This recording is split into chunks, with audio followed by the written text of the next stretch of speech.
Hi, everyone. Welcome.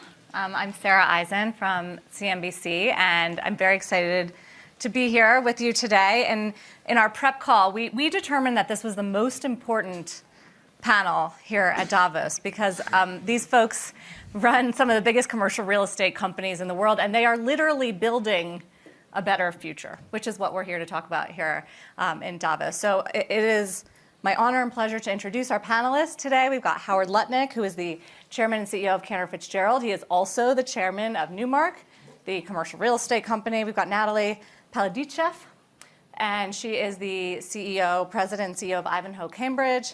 We've got Hussain Sajwani, who is the chairman of DAMAC International, and Christian Ulbrich, who is the global CEO and president of JAL. So thank you guys all for being here. You know, before we talk about doing good in the world, I think we have to talk about this market and how bad it is, right? Natalie, how do you characterize it? We've had rising interest rates, a weakening economy, some post-COVID stuff, like not going back to the office fully. So what is it like out there right now? You know, I think of this period as being both a blessing and a curse. Curse, I think we could probably elaborate for a long time around that, but it's also a blessing because it's time for us to really roll our sleeves and tackle the real question. Because, you know, I would think about interest rates and inflation as being the icing on the cake. So it's a part of the cake, but the most important thing that we have to tackle with is really the cake itself, which is the structural, fundamental change of the industry. And trying to finally answer the big question, which is what the communities need, what the society need, and how do we be a solution instead of problem to the world as real estate industry. Because, you know, we are a very big carbon issuer. We use a lot of lands. And so we really have to get back to what is very important. And I think that today is the opportunity to really look at that like that. And, you know, together with CDPQ, we define ourselves as being a constructive capital. So I think it's time for us to really not only perform, but also to contribute to progress.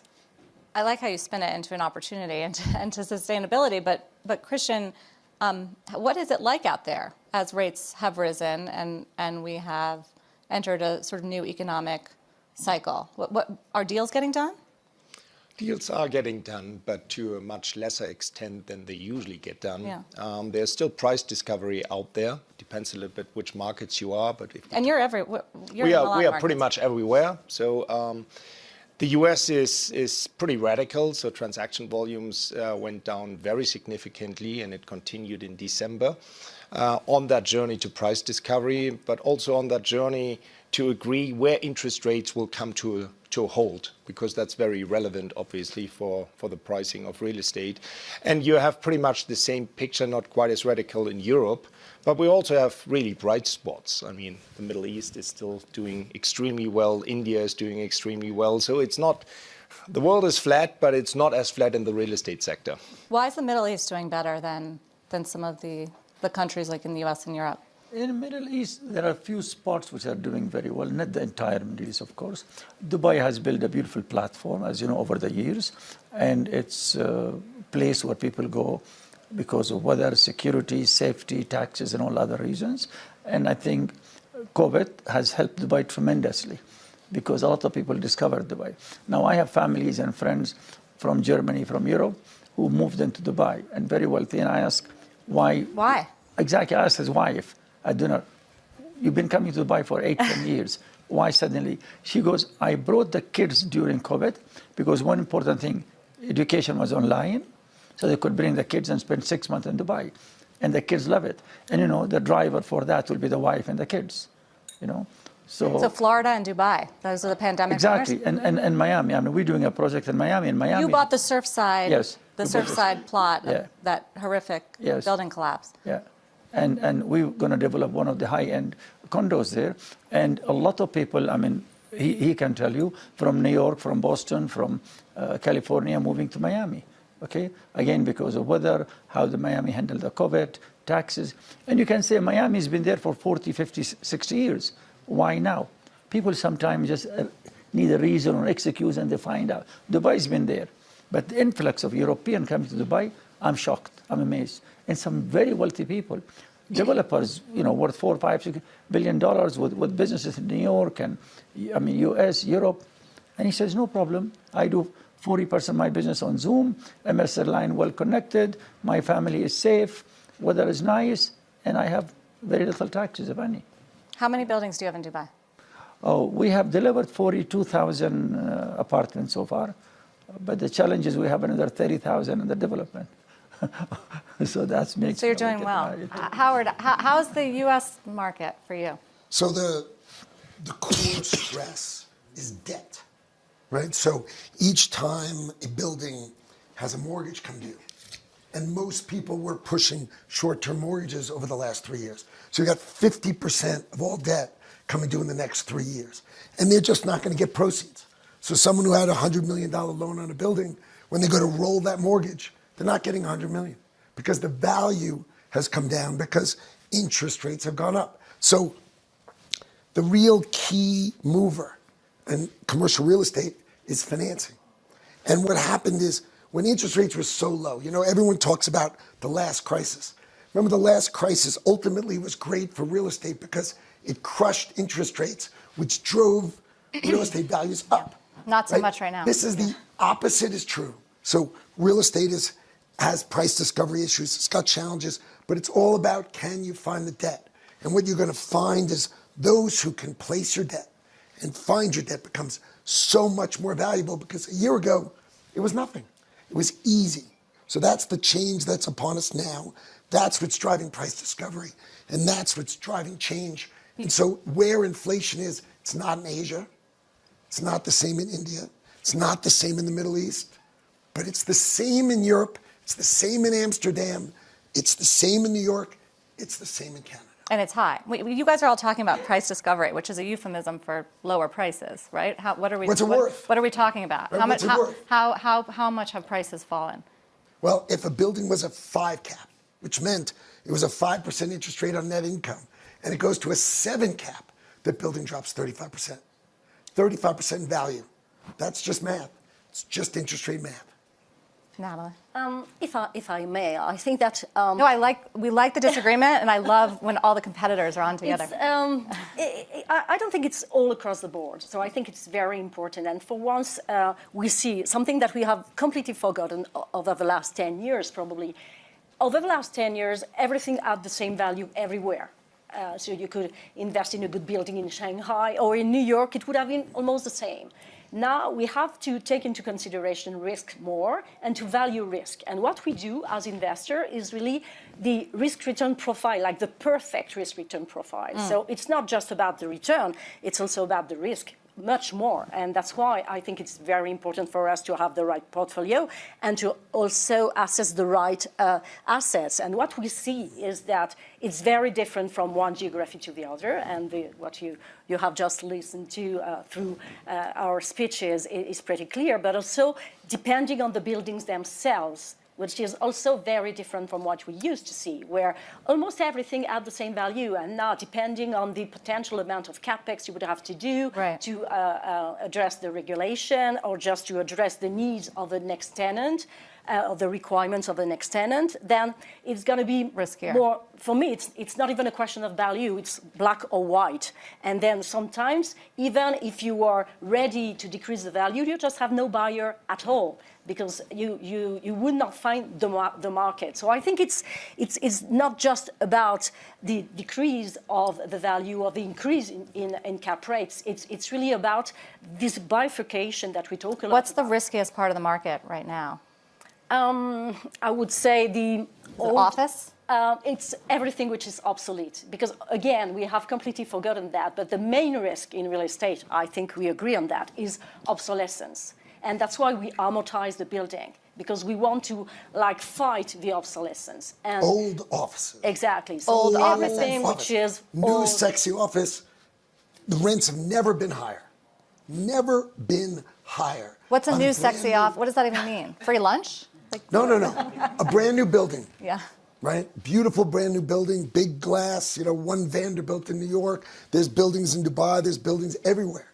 The brand new offices, the top 10% are getting all the rent, and everything else suffering. What's funny is, there's a lot of doom and gloom around office, especially in New York and other urban centers. And here comes this deal, Natalie, for a competitor news organization who shall not be named. We're not going to quote, so don't worry. Which the biggest deal you just signed? What, like in December, January? Yes, exactly. Tell us about this deal my and how Christmas present from the team. So I was very. I'm sure a lot of people were jealous on the stage. What is this deal? No, I think it's what we were talking about. So it's not like all across the board. There's still people want the right offices to have the right productivity and to deliver the performance they need for their employees, their stakeholders. So we have that. We spend as a whole 90% of our time in a building. So real estate is not going to disappear. So real estate is here forever, but what real estate, which one, which characteristics? So I think it's what it's all about. So it's not like gloomy everywhere and everybody's leaving. And no, again, look outside. We are all in a building today, and look outside. There are definitely less people. So that's why we have been able to do the whole deal. office concept it needs a rethink, right, Christian? I mean, I remember talking to we'd have commercial real estate CEOs on during COVID on CNBC and say, what's going to happen to offices? Nobody's working in offices. And you guys would all say, well, they're going to come back. The pandemic's going to be over and everybody's going to come back. But that's not really happening to the same extent, is it? No, not to the So how same do you adjust to the new And not to the same normal? extent, but people are coming back, and you will see also within the US, which is lagging the rest of the world with regards to the return to office, that also in the US people will come more back than we have seen the last 2.5 years. But the flexibility will stay, and that's why what Howard is saying is absolutely right. We have these top premium buildings, and they are designed to attract the employees back into the office to create a really 5-star plus environment. And so what's going to happen is that owners of office buildings have to upgrade those buildings in order to compete. And that goes to Natalie's point that Part of the Fox deal, you're renovating the building, Yes, right? of course. Yeah, so you will have a lot of obsolete buildings at the end of the day, which are not suitable to be upgraded, or it's financially not viable. So we have to repurpose those buildings in some form or fashion, or they will be empty and will be taken down at some point in time. How much extra office space is there now around the world? Well, the official vacancy rate is still pretty low because these obsolete office buildings still are under rental contracts. Right. Point is That will that come those due. rental contracts will not be renewed. Right. And so it's very hard to say everything is finger in the air, but you have, especially in New York, a significant number of obsolete office buildings going forward. Zombie. Well, but in the 70s, you need regulation to say, renovate those buildings into lofts, right? We all know loft buildings down. Where did that come from? It came in the 70s. These were dead industrial buildings, and they changed them all to lofts. So they're going to make these residential buildings, but you need the governments, local governments, to change the rules to make it happen, to incent them to do it. Otherwise, they'll just be dead and vacant. Right. So there's this movement now from local governments to take some of these zombie or empty office buildings and convert them into Housing. affordable housing. Yeah. Do the economics work for that? That's No. still complicated, but we are Why? 'Cause considering. Who pays for that, and what happens to your investment? Regarding affordable housing, which is really the main question around the world in terms of real estate, it's really somewhere, again, we see different version of real estate depending on the countries, but the only common thing that we see really everywhere is housing. So it's not only affordable housing, it's just the supply and demand discrepancy that we see really in every country, every city around the world.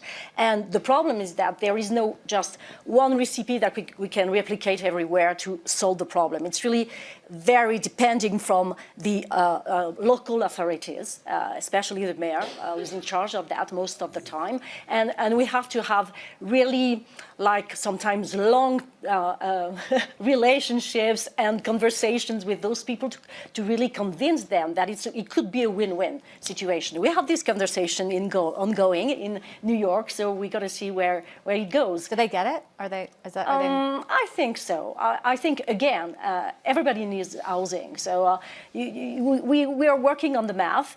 There is one thing that we are going to take into account, which is what we call the green IRR, which is another way to really demonstrate that our performance is not only the usual numbers that we used to use, but also the cost of the regulation regarding carbons, the pricing of carbon. So if you take all those things into account, then it will probably change a little bit the equation. So we will do a part of the job, and then we are expecting that the public sector is going to do their part too. No, Howard? Not happening? Look, so you have local governments who want the buildings politically to be more green, and that costs green.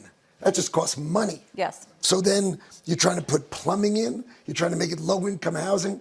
These things are ripping against each other. ESG costs a lot of money. Low-income housing is low cost.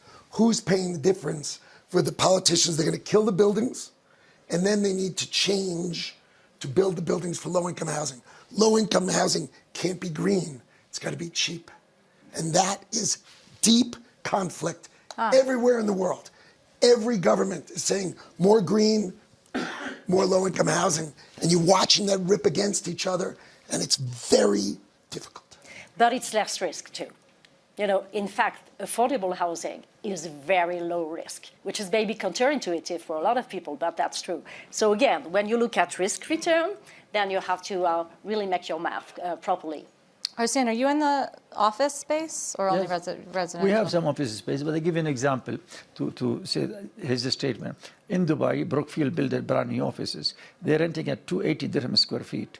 2 kilometers next to Burj Khalifa, the tallest tower in the world, some old buildings, struggling to rent for 80 dirham, 70% less than the price. So people want wow office building. And as you said, because of COVID, more and more companies are moving toward high-end offices with, all the amenities and facilities to attract the people to work there.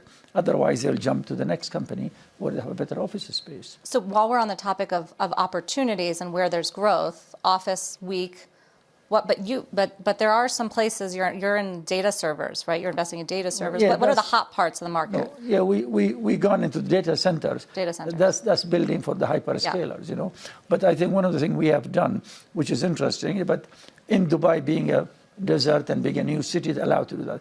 We build 3 communities, each one 50 million square feet. We deliver 2, and a third on his way. And if you go see those community, everything you can think of is there, from artificial beach to kids' small garden. They play their their vegetables and horse riding and jogging and a shopping mall and so. Our focus has been on lifestyle because more and more people living in a smaller space, 100 square meter or 200 square meter, no matter what you say, is a small space. But you give them a lot of other facilities where they can go out and do barbecue and everything, in the community. So, but in the Western world, that's difficult in Europe because of their old cities. Can't go horseback riding in a New York City apartment building. But, but in Middle East, we have that luxury. So even in Saudi Arabia, they're doing the same thing. In Abu Dhabi, they're building those community, 5,000-6,000 homes with everything you can think of for the kids to go out and enjoy in the family. No wonder people are moving. Not quite the definition of affordable housing. No, it's the opposite of affordable housing. Where are the opportunities for you? Is industrial, retail? How do we think about the different categories and what's good and what's not? Every asset class offers opportunity, as we heard about offices, but it's a small proportion. But generally speaking, the whole industrial and logistics sector will continue to strive. As wages are moving up, the relative cost of rent is becoming less important. And so people are, the opportunity to upgrade their industrial sites, to have a better supply chain, better productivity in the building, will kind of create returns which are exceeding the additional rent. So that asset class will continue to strive. Then you have specific spaces like lab space, data warehouses, and those type of things. I mean, the whole life sciences industry is going really strong, and they need specific space. So all these areas are still very strong. And then retail is really interesting because you have a lot of internal migration. For example, within the US, you made that joke about about Florida. But when more people are moving into Florida or more people are moving into Texas, they have retail needs. So despite the fact that retail was a very challenged asset class now for many years, we have pockets in the US where retail is really, really striving.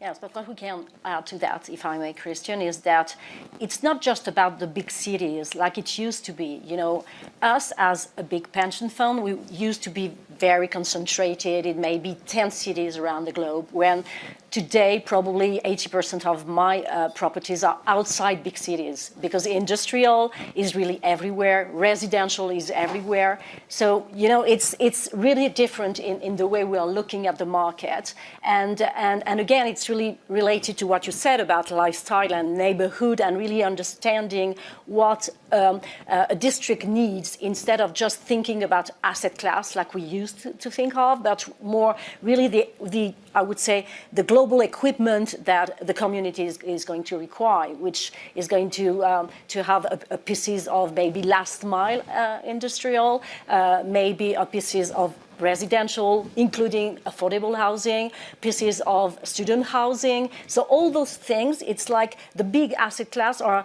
subdivided now into different components and spreading over the whole geography. So that's why we see more opportunities and new opportunities that we didn't look at in the past. I mean, COVID really changed everything for you guys. The way we eat, I mean, the way we live, the way we shop, the way we go to work. It's really just disrupted the whole But if you think business, about hasn't people it? going back to work, if people work 3 days a week, they need the same desk that if they were there 3 days a week, 2 days a week, 5 days a week. Same usage criteria. Bosses need to give their employees better work environment. Therefore, they need more space, not less. So we're watching people upgrade their offices and take as much space, strangely, than you would expect. Retail is a great way to see the future, because we all know that retail was so challenged 3-4 years ago. I mean, it was terrible, right? Everything's like the death of the mall, the death of the store. Correct. But what's happened? Landlords repriced it. Now you walk in with a tenant, you get a deal done. So retail is on fire. It's working because people are figuring out how to make it experiential and how to make it work. So yeah, but if we go into recession, they're not going to expand their store footprint. But it's working. It's Right where now. they need to showroom. They need to get their products out there. Senior housing is doing incredibly well. Student housing, as Natalie pointed out, doing incredibly well. You just have to be really, really smart. And that's what happens in tough environments. Smart people win. And the crowd, you know, you just got to be smarter. Just have to be smarter. So prices are coming down for buildings. What about residential rents, Christian, which has been a stubbornly high part of inflation that the central bankers are trying to fight? Is that coming down? Well, it's a bifurcated market. The unregulated market, residential rents are going up, and they're going up across the world. And then you have that regulated market where local governments are trying to keep the rents down. And so that is now a major issue in those markets where you have high regulation, because people are not building anymore. Construction costs are sky high. And so we will see in many countries that they will continue to be underserved on resi space. And so if you are in a flat... Which countries have the worst regulations? Pretty much across the whole of Europe. Yeah. But also in underserved markets in the US, where... Even in Canada. Yeah. Too much regulation? No, that's not the question, whether it's too much regulation, but regulation, you are trying to protect the middle class, that they can stay in their neighborhoods, which obviously is a good thing. But the downside of that attempt is that then people are not investing into that regulated environment anymore, because it doesn't make any financial sense. And on top of that, the ESG topic, which Howard was alluding to, adds additional costs. But honestly, Europe has to look at their regulation, their zoning. I mean, we study some market like Germany and others, and the regulation and the zoning are ridiculous. They want low-cost housing. They want more accommodation. They're not willing to give you permit to change anything in the building, to go 2 floors higher or 2 floors lower. It takes them 7 to 10 years. How are you going to solve the problem? They're very rigid. They're very single-minded, and the laws of the 50s are still there. Christian, don't you have any pull in Europe? Well, I mean, you have to see that in a balanced way, and I can argue like obviously Hussain is arguing, but I can also argue from a regulator's perspective. It is not nice, when you go to that was always big in the press. Downtown London is dark in the evening because nobody lives there anymore. It's all second homes and whatever. Is that attractive? And so local governments are trying to prevent that. They try to have a healthy kind of mix of people so that people with a normal job can still live in that environment. And that's why they regulate it. So at the end of the day, it's a really challenging issue, but it will need subsidizing, tax breaks, whatsoever, to cut through that we have kind of sustainable rental levels and at the same time new product coming to the market. I with all respect, not 100% agreement with you. Because everything they're trying to do, they're trying to take taxpayers' money and then they tax you more. And they tax you more. It's not my country, I don't have interest there, but it's ridiculous. Then all the wealthy people and smart people are going to leave the country. Because you keep taxing and taxing, and your deficit is going up, and your budget is not being able to match. So you come in a city like Berlin or Munich, whichever city, and you allow 6-story. So what's wrong if I allow them? I'm not saying 50s. Allow them 12-story. So they create more supply. All building will be demolished, and you build double the quantity. And you can solve some road problems. They don't want to think out of the box. If I'm 6-story, I don't want to change. Fine, then you're going to suffer. So you're not investing in Europe? No. But Sarah, paradoxically, we talked a lot in the last years about retail. We are talking a lot today about offices, but the big question mark, in fact, in the world is housing. So it's strange because, and I thought a lot about it, and maybe because when it's about retail and when it's about offices is just, I would say, between us, just between ourselves. So it's private to private, and we understand each other. But to solve the housing problem, we are like 3 of us. There is the public which is involved in that, and that's why it's more complicated because we do not use the same language. So I really think that, in fact, even if everybody talks about offices, and I can tell you I had a lot of pressure of my own stakeholders around that, but the real question mark for us, and I think the real I don't know if it's a problem or an opportunity, is really residential. Residential. That's the biggest opportunity for you. Again, that's the real need of the world. You were Yeah. talking about potential of capacity in offices. We are not talking about that at all in residential. So there's definitely much more to do. But again, it takes 3 to tango this time, so it's complicated. So the C office buildings need to be converted to low-income residential. They need to be converted, but that requires local government attention and probably federal government subsidies, right, to help make it happen. But good luck. Good luck with that in this environment. But the change in office is going to create that opportunity at vast scale globally, and that is beneficial when they come to fix it. It will come to fix because they will become eyesores and they will need to be fixed, and that push will come, just not next year, but it's coming. It'll come. But at least we have the conversation today. Right, exactly. We're getting stuff done. Hopefully there are a lot of investors streaming into this panel and maybe in our audience as well who are wondering if it's a good investment. They're also, there's been a sort of democratization, like we've seen across many asset classes, toward real estate, tokenization, REITs, private REITs, which only go up apparently. Is all that good? Is that good, right? It's great, right? It's great. More money coming in creates the ability to develop, creates the ability to create better product, and remember, real estate houses the economy we are in, right? So if the economy is in a tough space, real estate's in a tough space. When the economy is doing well, real estate's doing well. We are children of the same family. So, the more investors, the more powerful. Kind of. The economy is doing well, but real estate's not doing that well. Well, interest rates are going to create a recession. We're all in the same family. It's just all going in the same place. We're not splitting up. It's not this side is good and this side is bad. It's all one pile. What is good about that, too, is that it adds more transparency, more governance, and I think that it's healthy for the whole industry. To have retail investors in. Yes, because In what way? The tokenization? Do you like that? anything which is bringing new kind of funding. Even the green financing is bringing new interests of new investors and new lenders. So I think that's healthy to be more numerous and to be part of something which is so connected to the real world. So I think that's why I like it pretty much, because again, good governance is a good start to make good things. If your nephew at holiday dinner asks you if they should buy a token of commercial real estate development, is that a good deal for them right now? Would you say to do that? First of all, it would depend on the individual development, but I don't think that we need tokens for the real estate industry. There are plenty of ways to invest into real estate. As you already pointed out, they can buy a little share in a REIT and a publicly traded fund or whatsoever. What about a private REIT? Is that a good investment? Yeah, why not? I mean, There's been some turmoil there.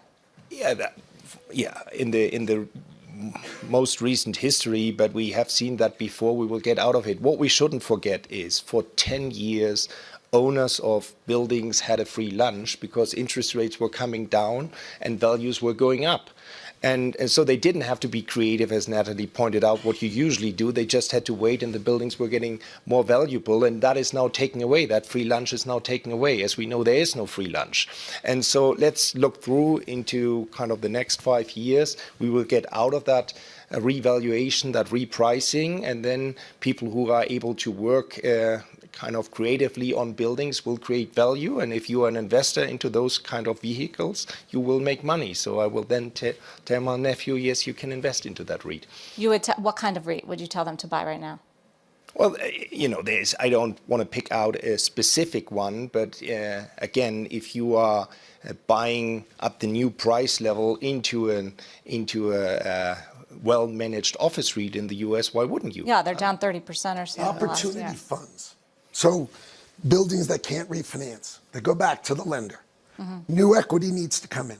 You will see more money raised in opportunity funds in the next 18 months than you've ever seen. And that money's all going to come into the repriced real estate, and they're all going to make money. Who benefits from that? If you think about it, if interest rates, whenever they stop, right? It doesn't matter what level they get to. If interest rates get to 7 and then they go to 6 3/4, everybody bought real estate at 7 just made money when it went to 6 3/4. So you want to be the new buyer.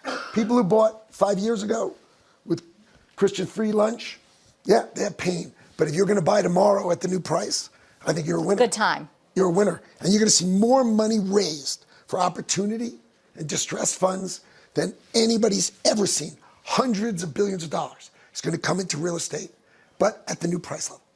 What do you tell your investors? I agree to that, and I think we're looking at US. They're more open-minded, they're more less regulations, and I am personally against every time there is a problem, everybody runs to the government to bail them out. So give us more money to do this or to take my office because it's in a bad condition to fix it. I think let the market dynamism work, let the market mechanism work. So if you have an office which is C-class, probably somebody has to buy it for $1, demolish it and do something else with it. Don't run to the government. Because the more you run to the government, you're solving a simple problem, but then government's debts, is going to trillions. And you guys are, your kids and grandkids going to pay for that. Okay, so that's being very selfish. I make the money now and my grandkid going to suffer, So I think there is great opportunities in the US, and I agree with him 100%. There will be a lot of funds, which we are investing in some of those funds, that they're going to take those buildings or those assets and refix them. I think the free lunch, which I agree with him, has been going on for 10 years, made the entire market in a different shape. Now it's going to change. So now you have to work harder. You have to take some of those assets and change them. People want better offices. People want better accommodation. I mean, I was in Denmark looking at opportunities 9 months ago. And I asked the broker, the buildings, you have indoor pool? He's looking at me like I'm speaking French. And he says, no, Mr. Sajwani, we don't. So, in Dubai, the cheapest building The lowest end will have indoor pool. Why don't they have indoor pools in Denmark? I don't. They swim in the Baltics. So, you know. They don't have outdoor pools either. They don't? So, you know, talking about big gym and reception, indoor pool, and concierge, maybe there is half a dozen buildings in the entire city there, you know, while in Dubai probably is 90%. So they need to change, you know. People today want, you know, service, a big spa, a gym, and all the facilities and amenities, which most of the European cities don't I just want a provide. playroom, a kid's playroom. It's very convenient. Of course. They also want green buildings. And you know, obviously it's a priority for, I think, everybody on the stage and everyone here in Davos. But how do you do that if we're in a pre-recessionary period where rates have changed and the market is tough? How do you prioritize something like that? That's a tough call. I agree. We all want the environment to change, and we want green. And I attended a few sessions and hear a few people talking, but the amount of money has to spend is in trillions. Yeah. Okay, and private sector is a private sector, and governments are in a big debt already, most of them. So how that's going to happen, I don't know. It's a nice dream, it's a nice wishful thought, but let's see on the ground who's going to pay the bill.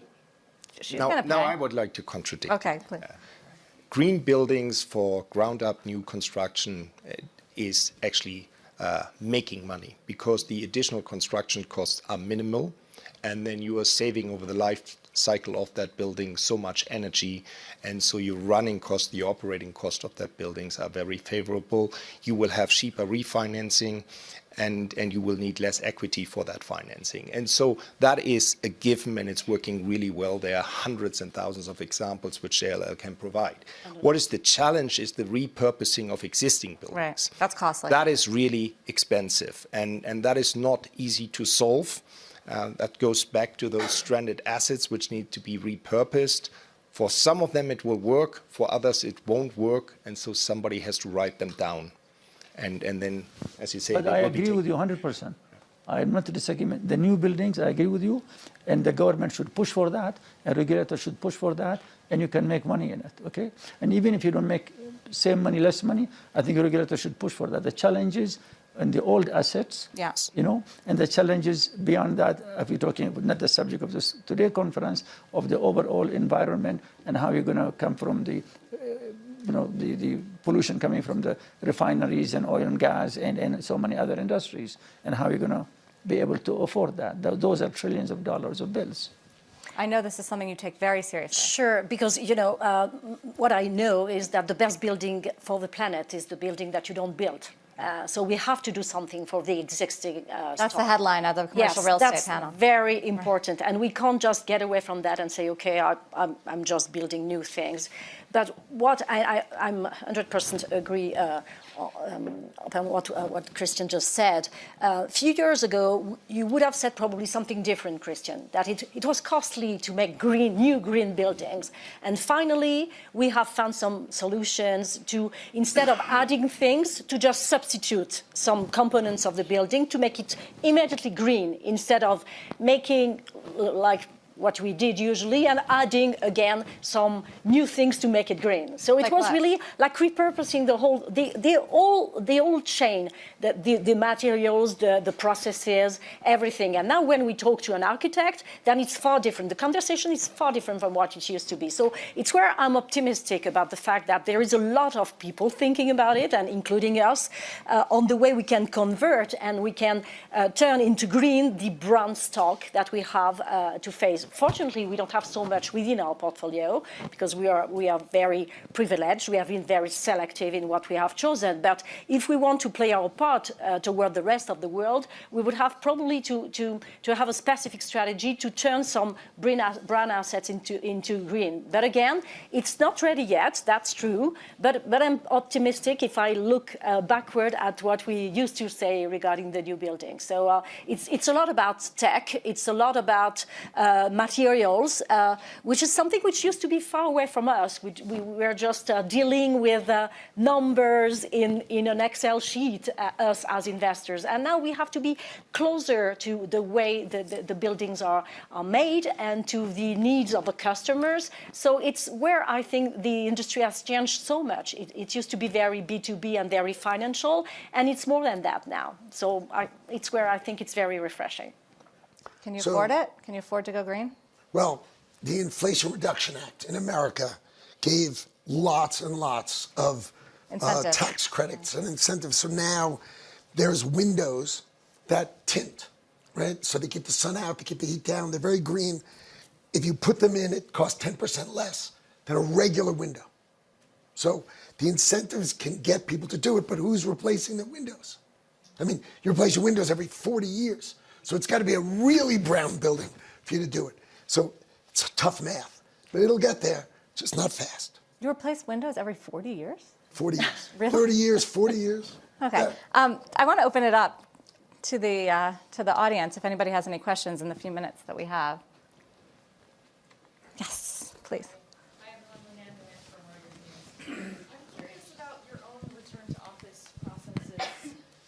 I'm curious about your own return to office. What do your offices look like in terms of attendance, and how have your working patterns changed? Well, so my front end people are all back. So all revenue producers, 5 days a week back at the office, support staff 3 days a week. Imagine that they get to take off Monday and Friday. Oh, they don't take it off. They work from home. Sorry. Yeah, you know, we employ more than... Tell us how you really feel, Howard. We employ more than 100,000 people across the world, and so we have a pretty good picture about the cultural differences. And I would say, if I really simplify the response, in Asia it's not an issue. In Europe it's about okay. And in the US, it's totally different depending where you are. In San Francisco, Chicago, you can't get people back into the office. In New York, they're all focused to make money. They're back into the office, as Howard is saying. And in Dallas, they're all back into the office. So it has a lot of cultural element to it. And going back to what we said. Can you tell that story you told the other day where you told that story of they did a survey. Remember the survey? It said, the bosses want everybody back, but they asked the boss, and the boss says he doesn't want to come back. Is that true? Well, I don't think it was my story, but I tell a lot of stories. but what is true is you have kind of the top executives, they are all coming back, but you have the middle layer of managers and leaders who enjoy kind of their home in the suburbs, and they don't want to have the commute. And that obviously creates the issue that then the younger folks are also not coming back into the office. But I'm not overly concerned about it. First of all, offices will get much more attractive. Secondly, we have to embrace flexibility with regards to where people work from. But overall, we will see numbers also in the US coming up. It's an outcome of that more recessionary environment. You know, when people have layoffs in their companies, people are kind of motivated to come back and be close to their bosses and demonstrate how important they are, that they're not being laid off. So it will get better. The bright side of layoffs, I guess. I don't want to say the bright side, but it's an outcome of it. Silver lining. Yeah. Anybody else want to take that one? Any other questions? Oh, I think we have one here. Hi. I hear only pessimists here. But isn't it true that inflation and higher interest rates are big friends for higher prices of replacement costs? So there is also another power, and that is inflation and higher interest rates to protect us that the prices are not going down like that, because replacement costs are going higher. And of course, location is very important, but I don't like the pessimists here, because I'm sure at long term, everybody who invests in real estate is a happy guy and a happy woman. Everybody who invests at the right time, right? Entry point is always what matters. If you bought it 5 years ago at a 5% interest rate and interest rates are 7%, you're not a winner. period. So now's the time. Is now the I time? said more money is going to come in correctly to the real estate market at the reset levels, at the new price discovery levels, and make money than you've ever seen before. So I agree with you. It just depends on what day you come in. That day is coming now. As interest rates settle down, whenever they stop going up, real estate resets quickly because of the mortgage rates, and then rallies start in real estate. It's just very painful for a short period of time. We have to define also the definition of investors, because a guy or an investor in real estate who go to the banks and try to get 50, 60, 70% or 80% loan, that's not an investor. That is a speculator. And an investor, someone with a 60% mortgage is now a speculator. Somebody Imagine who really that. puts his Now own I have money no there. idea. And then, okay, the money is a little bit less next year, but it will go up again. But the problem is, and people get stressed and even cancer, because they have stress, they can't pay off the loans. So my advice is, no loans is perhaps too much, but an investor invests his money where he can also take the risk. Okay, we're out of time, as you can hear, but I have one more question for everyone really quickly, because we didn't talk a lot about technology, and I know you're all thinking about the future. So your last final question to leave us with, so 21, 23, is that 100 years? What do buildings look like? I will make a very, very short comparison with warehouses. In 10 years from now, 10 years back, warehouses was just a simple building. Now it's full of tech, full of data, full of the most sophisticated things that we can imagine. So I think that office is going to evolve like that. It used to be just premises. Robots? It's going to be Robots like, in offices?